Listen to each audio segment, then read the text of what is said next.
ক্ষমতার অন্ধকার অধ্যায় ও একটি জাতির ভাগ্য। আচ্ছা, আপনি কি কখনো ভেবে দেখেছেন কেন কিছু দেশ কয়েক দশকের মধ্যে উন্নতির শিখরে পৌঁছে যায়, আর কিছু দেশ বছরের পর বছর একই জায়গায় পড়ে থাকে? কেন আমাদের বাজারে নিত্যপণ্যের দাম আকাশ ছোঁয়া, অথচ কিছু মানুষের সম্পদ দিন দিন পাহাড় সমান হচ্ছে? আজ আমরা কোনো নির্দিষ্ট দলের সমালোচনা করব না।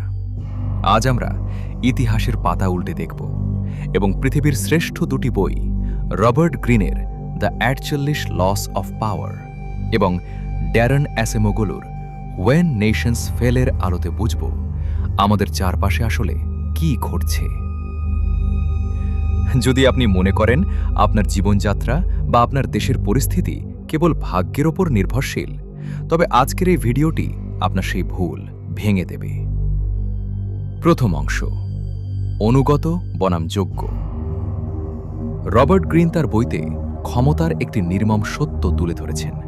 তিনি বলেছেন, ক্ষমতায় টিকে থাকার জন্য শাসকরা অনেক সময় যোগ্য মানুষের চেয়ে অযোগ্য কিন্তু অনুগত মানুষদের বেশি প্রাধান্য দেন। কেন এমন হয়? কারণ একজন যোগ্য মানুষ সবসময় সত্য কথা বলবে এবং ভুল ধরিয়ে দেবে, কিন্তু একজন অনুগত মানুষ কেবল জি হুজুর বলতে জানে। চিন্তা করে দেখুন, যখন একটি দেশের গুরুত্বপূর্ণ প্রতিষ্ঠানগুলোতে, তা সে ব্যাংক হোক বা শাসন ব্যবস্থা, যোগ্যতার বদলে কেবল দলীয় আনুগত্য দেখে নিয়োগ দেওয়া হয়, তখন সেই সিস্টেমটি ভেতর থেকে ফোকলা হতে শুরু করে। দক্ষ মানুষরা তখন দেশ ছাড়তে বাধ্য হয়, যাকে আমরা বলি ব্রেইন ড্রেন। এর ফলে দেশ এমন এক সংকটে পড়ে যেখানে সমস্যা সমাধান করার মতো কোনো বিশেষজ্ঞ আর অবশিষ্ট থাকে না। আপনি কি আপনার চারপাশে এমন অযোগ্য মানুষের আস্ফালন দেখতে পাচ্ছেন? সম্পদের সিন্ডিকেট। এবার আসা যাক অর্থনীতির প্রসঙ্গে। ওয়াই নেশনস ফেল বইটির মূল কথা হল নিষ্কাশনমূলক বা এক্সট্র্যাকটিভ অর্থনীতি। এর মানে হল দেশের পুরো সিস্টেমটি এমনভাবে সাজানো হয় যাতে সাধারণ মানুষের পকেট থেকে টাকা বের করে কিছু ক্ষমতাধর মানুষের সিন্দুকে ভরা যায়। যখন বাজারে সিন্ডিকেট তৈরি হয়, যখন হাজার হাজার কোটি টাকা বিদেশে পাচার হয়ে যায়, তখন মনে রাখবেন, এটি কোনো দুর্ঘটনা নয়, এটি একটি পরিকল্পিত সিস্টেমের অংশ। এই সিস্টেমে সাধারণ ব্যবসায়ীরা নতুন কিছু করার সাহস পায় না, কারণ তারা জানে যে লাভের সিংহভাগ বড় মাছেরা খেয়ে ফেলবে। যখন কোনো দেশে আইন সবার জন্য সমান থাকে না এবং সম্পদ কেবল একটি নির্দিষ্ট গোষ্ঠীর হাতে বন্দী হয়ে পড়ে, তখন সেই দেশের মুদ্রা দুর্বল হতে থাকে এবং মুদ্রাস্ফীতি সাধারণ মানুষের জীবনকে দুর্বিষহ করে তোলে। তৃতীয় অংশ, ভয়ের সংস্কৃতি ও চূড়ান্ত পতন। ইতিহাসের প্রতিটি স্বৈরাচারী বা কর্তৃত্ববাদী শাসন একটি বিশেষ অস্ত্রের ওপর টিকে থাকে, আর সেটি হল ভয়। রবার্ট গ্রিন ক্ষমতার ১৫ নম্বর সূত্রে বলেছেন, শত্রুকে সম্পূর্ণ চূর্ণ করে দাও।